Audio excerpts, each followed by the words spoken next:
like Busta Rhymes about the head. When you gonna get something dear to your butter, man? Beg your pardon? No. Okay, well, when you gonna get something dear to your hair? Cause your hair be looking wild, man. I mean, like, damn. See, if your sisters was at home, I bet one of them would know how to plait hair good enough that they'll braid your butterfly. You won't be walking around with your stuff looking that wild. We gotta get your... Oh, let me turn this down. I should turn that home up. Oh, anybody got anything to say? Telephone number 423-9997. We invite you to have your input in this. I mean, like, I'm... What's a good word, Miracle? Right. What you say, befuddled or something? It's somewhere like dumb. I'm just at a loss to explain this. I mean, like, you got Napoleon saying, okay, y'all, I can show you how. And it's like, ain't nobody could do nothing, so it don't do no good to show. That's all the problem is, y'all. It's like everybody know the babies was wrongfully taken, but since can't nobody do nothing, then it's best not to say nothing. No, that's the time for you to start understanding how important it is that you build something to defend you, to build something to protect you. Liberation Radio. Listen, Napoleon? You know you're on the radio? That's fine with me. That's what I want. Okay, you on there then. I read the article in the paper about Betsy Stockard. Right. What I've been suggesting, I've already talked to some people. Betsy Stockard shouldn't even have no debts, man. I know what you're talking about. Ain't that pitiful? I mean, like, here it is, even if, you know, when I be telling them, okay, y'all don't support me, y'all say it's because my cursing. Why don't they support people like Betsy Stockard? Okay, that's what I want to bring up since we're on the radio. Go ahead. Start a fund to help her pay her debts. Man, it ain't got to come down to no fund. Do you have a phone number? It ain't got to come down to nothing but $5 or $10 being given, and we ought to be able to take care of that in no time at all. She ought to have a surplus. That's why I'm saying that they're supposed to, certain people are supposed to start the ball rolling about getting a ball, getting a... Hold up, listen to what, you show right. When we read about something like that in the paper, you show right, certain people, brother, and if we ain't got them certain people, then what's wrong with us trying to tell people we will support them if they come forward and speak the truth about us? Yeah, we don't want her off the city council, that's what it is. And we don't want her looking bad because they print this garbage up, and that's like a bad reflection on somebody that represents so much good for us. That's right. So that's one reason I'm for it. I've already mentioned some people, so I hope in the next 2 or 3 days to get the ball rolling. Okay, well, you know this on... We want you to announce it. We're going to, if you will. I ain't going to have to announce it. You the one announcing it because we on tape, and I'm going to play the tape. Oh, okay. I'm going to play the tape, man. Okay. So, well, just tell them what happened, man. I mean, like, what you read in the paper. Well, I just read in the paper, Decatur paper, about she not showing up for the debt. What I recommend to anybody that... I went through the same thing years ago. They subpoenaed me, gave me a summons to go to court for not paying a $15 debt. Right. But I went on to the little court, and when I got there, the man my credit was a little bad. He asked me about paying the money. I said, you can't. I don't have no job or nothing. You can't get blood out of a turnip. Right. Then I'll pay it when I got it, and that was all done. Okay, but they got community service now. Yeah. See, so when I got go ahead. when I got the money, I paid it. But one thing I recommend to anybody, whenever they use the court to get to you. Actually, if I'm not mistaken, there's really no authority there, but they use the contempt of court if you don't show up. That's how they go through. And a lot of time they don't tell you that you're supposed to show up. Yeah, but she said in here that she paid attention to the collection agency. I mean, the collection agents or something here. She paid attention. You don't never trust none of them folks. You go see about it yourself. Hold up, but let me say something, bro. Yeah. Anytime somebody's supposed to, like, people be like, it don't bother you that they don't support you. It bothers me that they don't support people like Betsy Stockard. It bothers me they didn't support people like Roger Walker. I didn't see every church throwing no kind of thing for this man to come out and be seen. I don't see how he being shown to our kids enough. I mean, you got to understand something, bro. Anytime we're letting people down, where they got to handle not only the struggle of us as a people, but they got to handle all kind of personal. People have the same, like me. I got the same amount of problems that everybody else has got. Plus, I got to run a radio station and fight to get my kids back. I mean, like I got water bills, light bills, gas bills, phones. I got food bills. I got every problem that everybody else got. And then on top of that, I have to fight. Man, I shouldn't have to be trying to tell people daily my kids was wrongfully taken. Folks ought to know that by now. Well, you know, I bought you a paper out there called United Nations, Children of the United Nations. That where they want to get children the rights. No, they belong to the United Nations, and it belongs to this world government. That's right. Hold up, that's what I'm saying, brother. You brought me that children's rights bill. But people don't want to believe it, and nobody else has played it. I've spoken over your station, but it's a very short time now they're going to begin to see what's going to happen. Let me explain to that. That's where your children decide. They can decide that they got the right to have anybody as their friends. That's not under your authority no more. That's part of it, and part of it comes through the DCFS. Okay, they done already got their thing in place, brother, where they testing people. Well, that's what your case is. They seeing what will people allow, so all of a sudden now people can lose their kids without ever being accused of doing anything that they. You are a test case. Thank you, brother. You're a test case, and if they break you, then every individual parents or people got kids, they can break them if they don't have the money. Now I've read an article on this. Anybody has $5,000. They don't hardly bother because they can hire an attorney. But if you don't have an attorney, they can break you. That's what it's all about. Okay, brother. You went and set all this stuff up to come on down through DCFS. It's because the children belong to the United Nations. That's what it's all about. They belong to the New World Order, really. Right, that's what it is, and it's all in effect. They saying they are kids. We'll take them away from you. We'll re-educate them. That's right. And at 18 years old, we'll send them out. Right. You got kids, man, they ain't going to have no families. It's going to appear as if people didn't care for them when people loved them, but they couldn't fight the government for them. You're going to have kids come out, man, in a couple of years that's going to hate our guts. Like, what did y'all ever do? Almost like Hitler's kids when he had them children, you know, when Hitler was in there. That's just they little uniforms. They giving them uniforms here in this country, in school. It's the same thing. Brother, we ain't paying nothing. No, we don't. We ain't paying statistics no matter. We don't realize that 85% of the kids that come out of DCFS end up in the Department of Correction. You know what? Also, I was just reading an article in the paper about 2, 3, 4 weeks ago down in Australia. They used to take those Aborigine kids. They were black kids, you know. They was out, and white folks would take them and adopt them into the family, and the parents wouldn't have nothing to say about it, and use them for sex. Right, and try to make them like, acting like they're going to try to make them like them. That's the same thing today. Genocide these black kids. They give them to white families. Nowhere in the United States, no white court in the United States will allow two black parents, one with both of them with PhD in nuclear physics, and got $10 million a bank. They cannot adopt white children. Take them through all kinds. No, they ain't gonna get no. No, you got to have one white parent. That is the law. Boy, you threw a twist in there on me, then. That's true. I know it's been going on for years in this country. I went to Europe, man. I found out a whole lot of things. But you know, I try to tell black folks, man, you better start trying to how to survive in this country. And quit worrying about integration and all that other intermarriage, that all other off-the-wall stuff. Man, this country is coming under Europe. Man, we the only one that don't preach taking care of ourselves. We want to preach that brotherhood shit. We want to go out our way to make sure, well, everybody's equal. Okay, when they start treating us like equals, then damn it, we equal. But we don't need the ones to be singing it when we got proof that they not treating us like it. We need to be worried about self for a minute. Well, what it is, this country is going to become a dictatorship. But it already is. Yeah, but it's slowly doing it.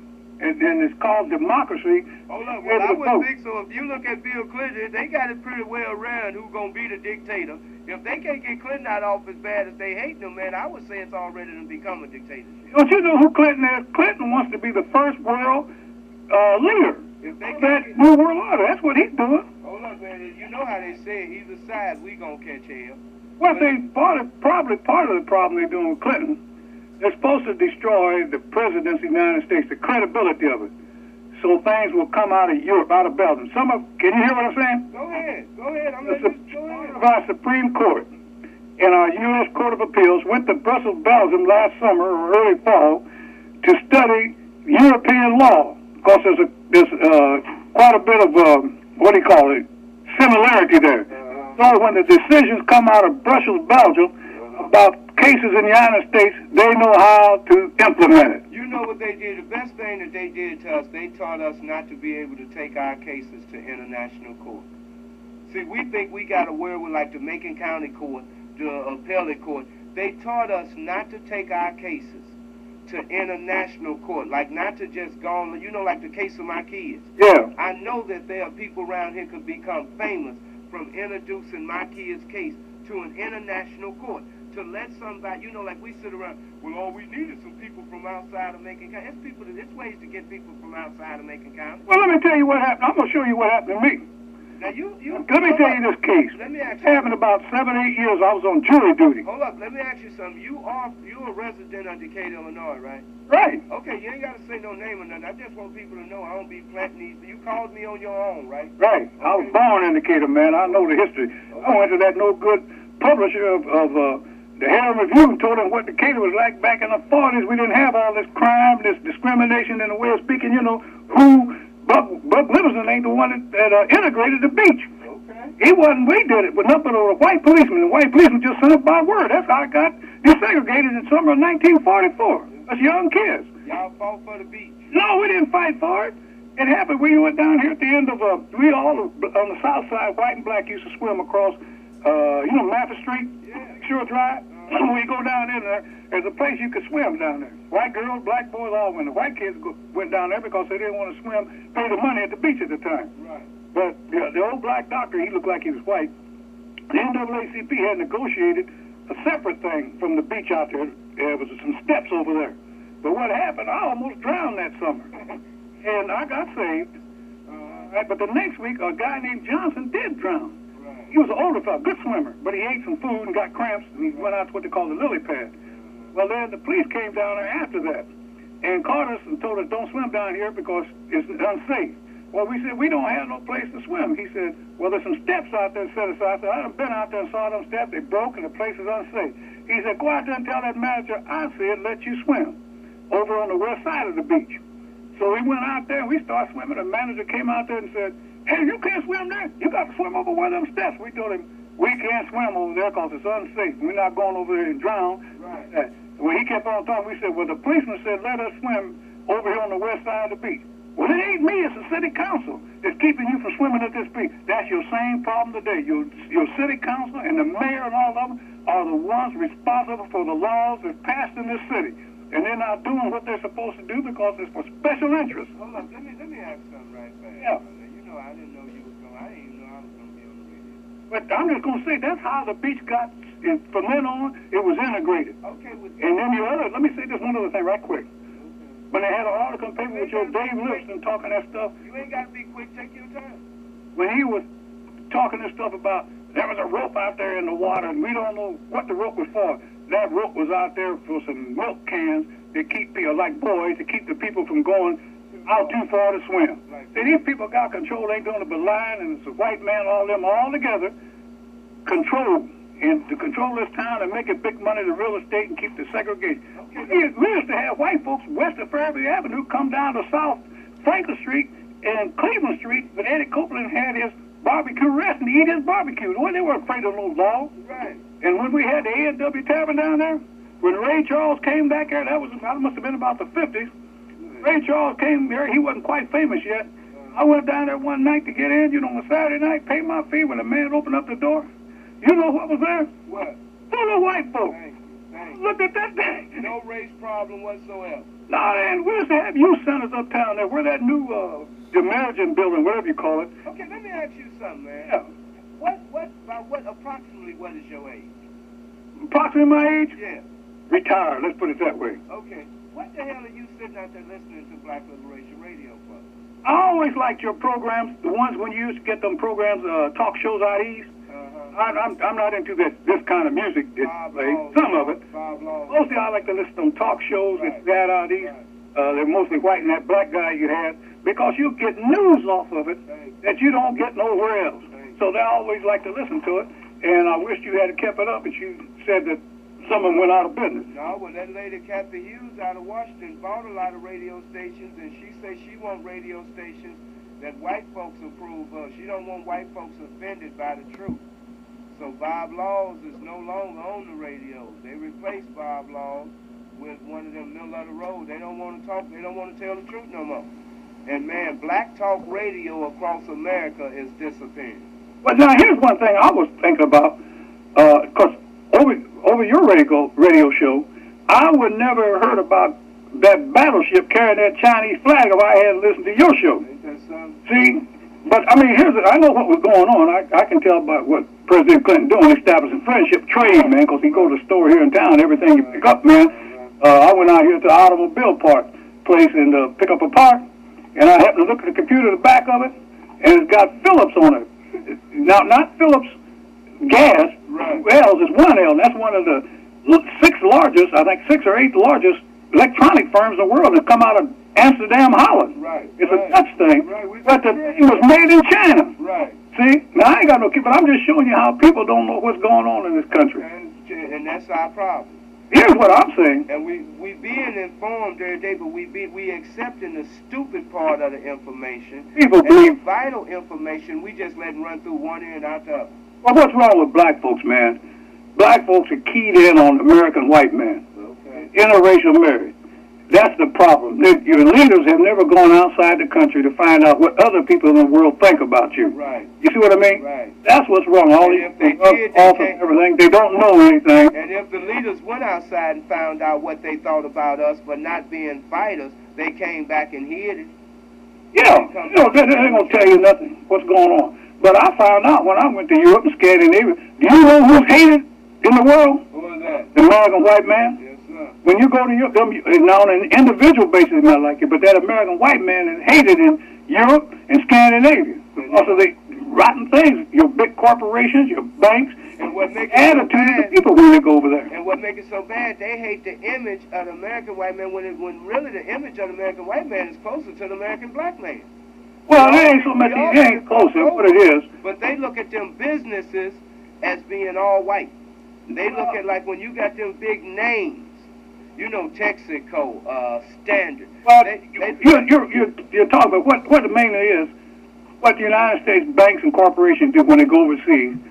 They try to change the people to be like America. Right. They try to make the corporations go in and don't recognize their customs. No, they don't have. Don't recognize them. They want to be able to do what they want to do in their country, like the Roman Empire and all that old stuff. They on top. They don't have any respect for their customs, man. No, they don't. Because when I traveled with them, they would treat me better than they would American white folks. Okay, well listen. That's true. If you listen right now, the most hated man on the face of this earth is a guy that was born and raised in Saudi Arabia, Bin Laden. Yeah. He's the most wanted man because he has decided to terrorize America.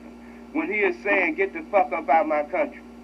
See, he ain't saying get off America. He's saying get out of my country.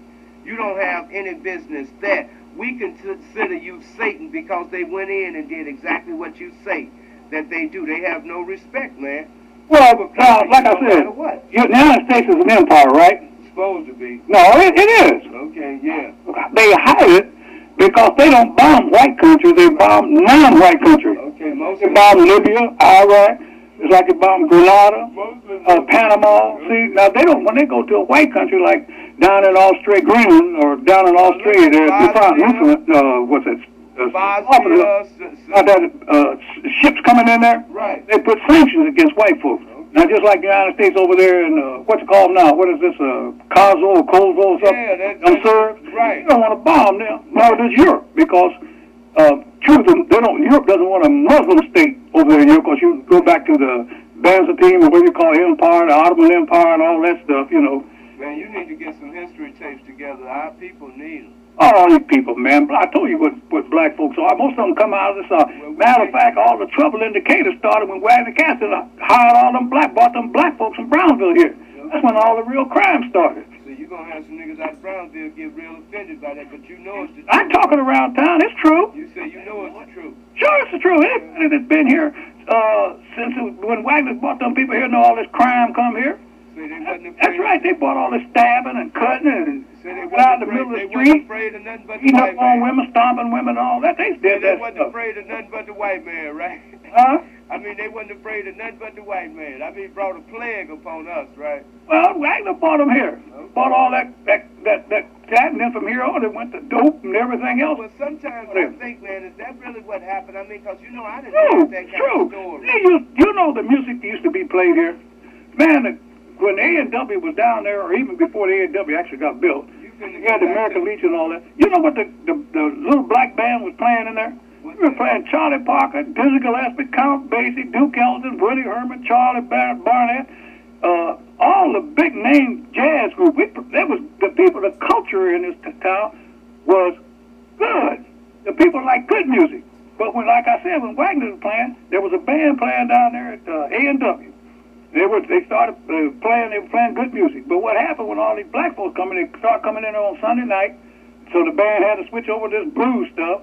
And the black folks come in there on Friday night. This is Southern culture, and so they had to switch over. So finally, the Southern black folks took over the whole thing, and so they had to just start playing all rock and roll off the wall junk. Right. They used to play swing blues here. The band used to play T for two in the black place. Right. See? They played T for two. You know, we swing it. That's the kind of culture. But they played all kind of good music. Now, listen to this. When that band moved out, A&W moved down to where the Elks is. Okay, they were downstairs. Right. The white bands at the Decatur Cocktail Lounge from New York found out what was going on down here. They would get off an hour early on Saturday night at the Cocktail Lounge and ought to come down and sit in with the fellas. Okay, well, what made them scared to come down? Huh? What made them scared to come down? The Negroes from Tennessee coming in here fighting, all the crime got in the paper, and that started making the people. You used to have, when Eddie Copeman had his barbecue pit down here, like I told you, South Franklin and Cleveland. Hold up. Now, let me state, I don't agree with you that it was just, now, excuse me. That's what I'm telling you. I was here and I know. It wasn't just them out of Tennessee. It was out of St. Louis, East St. Louis, Chicago. No. When them black folks, coming here. wait a minute. Let me show you something. Let me finish this first. The people west of Fairview Avenue, rich folks, would come down on the south side and eat Eddie Copeland's barbecue, man. Then when them Negroes start coming in here from Tennessee and bought all that crime and fighting, what happened? You just heard black say that they came from Tennessee. I know some niggas came from St. Louis was just as stupid. Yeah, they come in here later, but Wagon Cassidy brought them people in here. That's what started causing all the trouble. Their cousins, their relative brothers, all this started filing in here. They should have That's what started the violence. Hold up, they should have came here and stuck together. No, this is what's in here now trying to run the town. Okay, well, if they got constructive thoughts, there ain't no constructive thoughts. All they get, I go in these banks, I go in these stores, these women look at you like they don't even want to serve you. A black person, man, I know what you, man, these people something else. When they talk that stuff, oh, please, Mr. White Man, please speak to me, I'm a slave. What they need to do, like they did down south, pack them all up and send them back down south. Hold up, you know they gonna say you somebody be hanging around over my house and stuff, don't you? Say what? I mean, you know they gonna say that you somebody. No, ain't nobody hang over. I've been over there, but I ain't nobody hang over there. I've been over to visit you. I'm gonna bring you some material. They gonna say we go to the same church or something. They gonna say we connected in some kind of way. Oh, we ain't connected no kind of way or nothing. I'm just somebody called up. All you done did is clean up what I say. You just say it in a different language. Well, I'm just giving the truth. I know for a fact what caused it down. Anybody who's been here for years, by the 40s and the 50s, and white folks too talk about it. All this crime and stuff been going on. See, and people are sick of it. Okay, well, like I said, all it takes for us to come up out of it is the truth.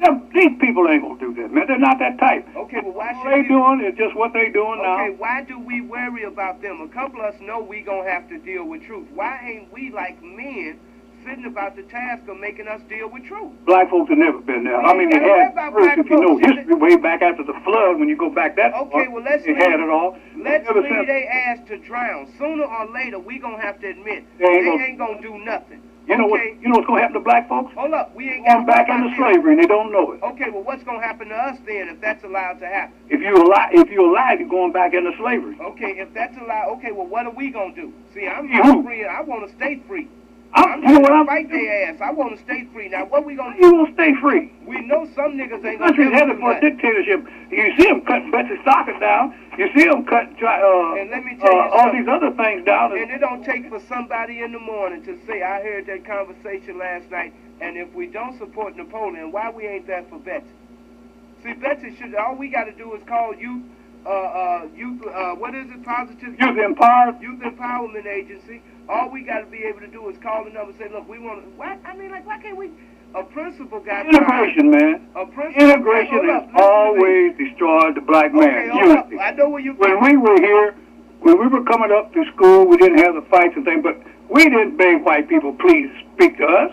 We didn't have that. We didn't do nothing like.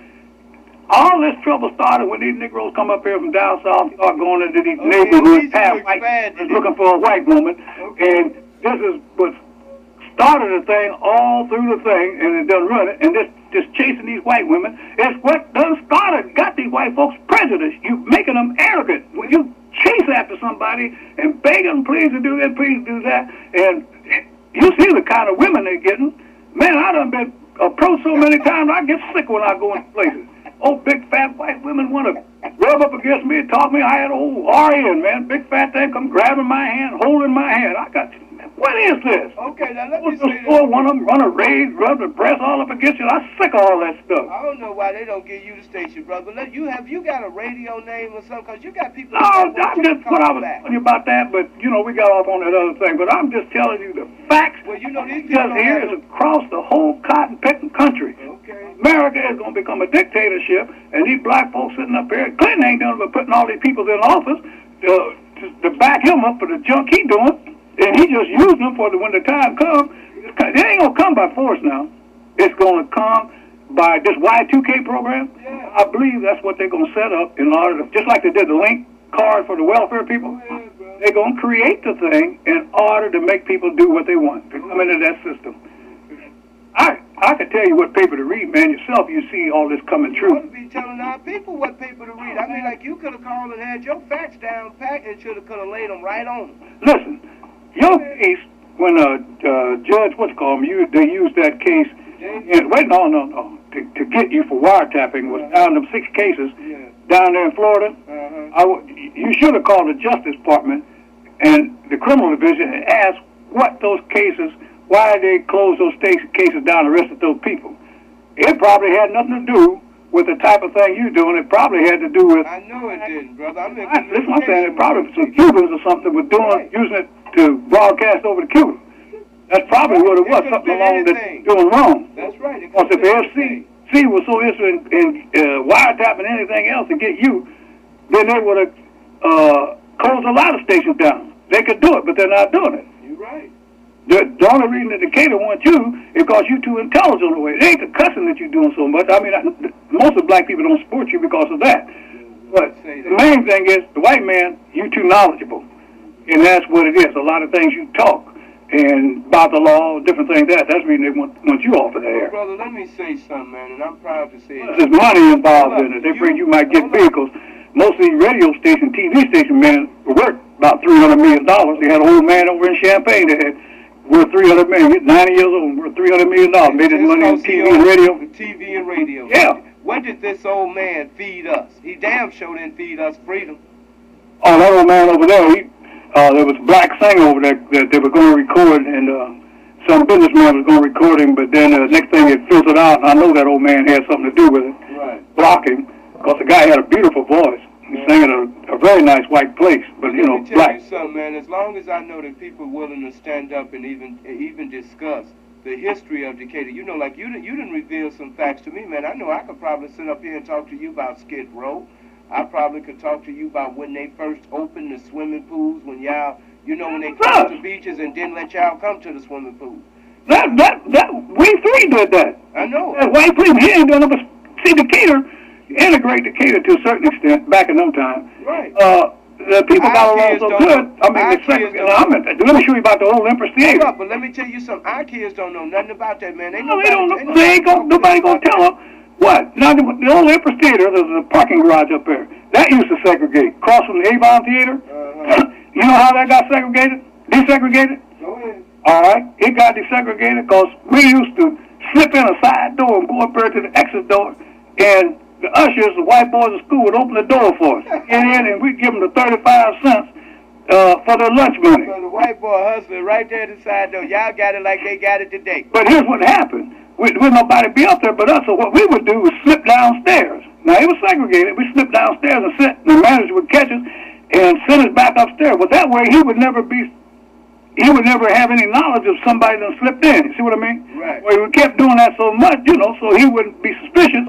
And so one day he told us that, y'all get back upstairs. He said, wait a minute. I'm tired telling you fellas to go upstairs. Sit down. Right. Just that easy. I was desegregated.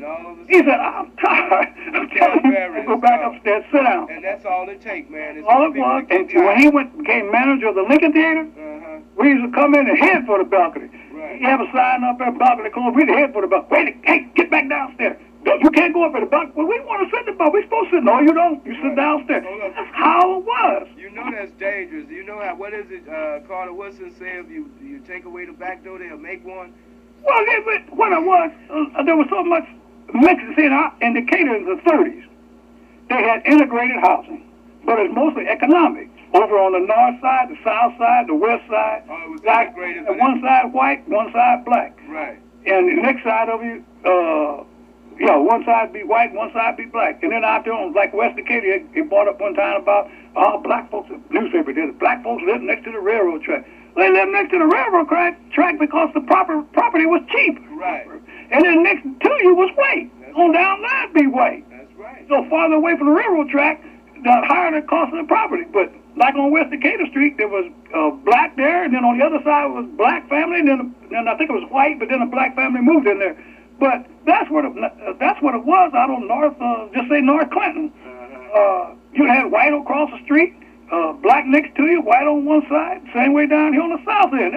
Black and white lived next door to each other. Matter of fact, I lived on the street there, and black was myself, and what was next to me? White. Across the street with some German Italians, and black man lived next door to them. Now, just to show you how things were, up the street, the cousins of these black folks, it's German Italians, they wouldn't speak to us, but they would speak to the black family that live up the street. Right. You know what I mean? Right. So I used to think about it, but then I got to think about, they just didn't like us, maybe because we lived down low on the street. Right. They just didn't particularly like us. Yeah. So I didn't hold that no thing, but we went to Washington School, Washington School, Johns Hill, Decatur High School. We ain't had no fights over it. You know who I had my fights with? Your folks. That was the biggest fight, the trouble I had. Fighting my way to school, fighting my way home, in the neighborhood, fighting my way to the grocery store and back. That's where all my trouble was with white kids. We had you. As a matter of fact, there was a church over on Prairie Street. When at school, our class would have potluck. The black kid in there, I would go over there. They didn't show no discrimination or something. I went right along with the teacher. I had one of the best teachers you ever want to have, white teachers. For the average, they had no problem. We didn't fight them teachers. Let me say something. For the average, everyday person, man, Decatur is not a racist town. It's for the high echelons, the niggas that want to look the other way, and the crackers that want to act like they got all the power. But for the average, everyday man and woman, they refuse to even believe that there are some people that are racist to the core, and some people choose to put you in your place based upon your race. We're going to have to get out of here, man. I appreciate your call. Yeah. But I do run into problems also with white people in this town. I know it. That black folks dumb. I have to get some of these folks, women especially, these white women, and some of these, I have to get them straight. That I know something. You know, what I come in there for, I can do my own thinking. They think they can think for me, and it's all caused by these dumb Negro Southern black guys running up and get these old poor white girls. That's what caused all the trouble. I don't care who. I tell it around town. I get so mad at it, man, because it ain't doing it. That's what's creating all your real prejudice in town. You done told Southern black guys. You done told your views around town. You got some people probably gonna recognize your voice and come tell you about your views. I had one where I used to have an article in the paper. Old white guy, I don't know who he was, when I was downtown by Central Park one time. He had an article in the paper and my ideas were different. He walked up, right. Man, you got a big mouth. Okay. That don't bother me. Long as you're telling the truth. I'm going to leave here and go back to the central part of Africa, because I know America's going to be bombed. Well, as long as you're telling the truth, brother, you ain't got to worry about your mouth. Well, I mean, it's just the idea, man. They don't want nobody to think. They want to be dumb like most of these leaders are and go along like Bessie Starker. She spoke up for you. They don't want that. Okay, and all of a sudden, like I said, we ought to be getting the phone number and helping Betsy stock it out, man. We're going to see what we can do. And I'm glad that you called and brung that up, man. Yeah. I appreciate your calling. Whenever you catch us out here, when you want to call and leave a message on answering service, you do that. I appreciate your call, okay? Yeah, they're going to try to put it in the paper, too, so keep an eye out for it, okay? Okay, well, we're going to get out of here with a little Ray Charles. You say you like Ray Charles. Yeah, I liked all that good music back there. They just loud. These Negroes from down here playing in these churches, man. They so loud, man. That's why the white folks don't want them in the churches. The musicians, the drums, the organ, them play loud. They just think they're in a nightclub the way they play. And praying, they play loud. They drown him out. That's what's wrong. Where the discrimination come in. These white churches don't bar you out of there. It's the Negroes, the old Southern Negroes, and then they're big, man, they're paganistic. That's what they are. That's right. They're all loud. And if a man praying, you think the organ's supposed to drown him out. If you ask him to be quiet, he gets mad. You're supposed to hear me. You ain't supposed to be hearing praying to the Lord. That's all I just come from one this afternoon, man. It was a nice, music was nice, but I got ear trouble because of all that stuff. And that's loud. It's disgusting. Well, let us go get out of here, man. I get it off my chest. You're right, Well, man. man, I'm just thinking loud. Man, listen to me. Throw the tape in, because it's going to end real soon. Be sure you listen. And anytime we accepting phone calls, man, call in and share your views. All right. Okay, bro. Take care. Bye. That's Black Liberation Radio, yeah. I'm going.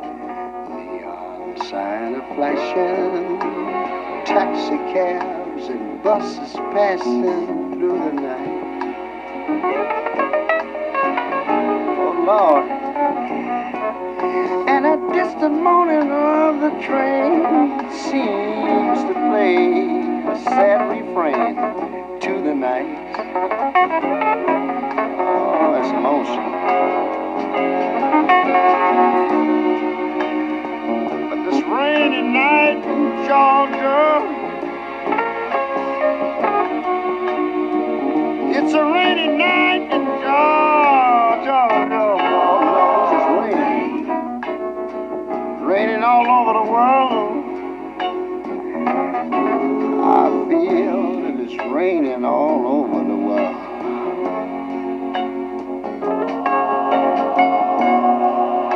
How many times I wonder,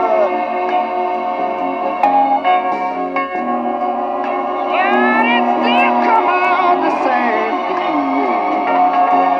And no matter how you look at it or think of it, oh yeah, you just got to do your own thing.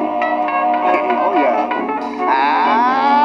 I'll find me a place in a boxcar, and then I'm gonna take out my guitar just to pass some time. Are you with that, mama? Then listen to this. When it gets late at night and it's hard to rest, I'll hold your picture to my chest, and I'm gonna feel fine. Yeah, baby.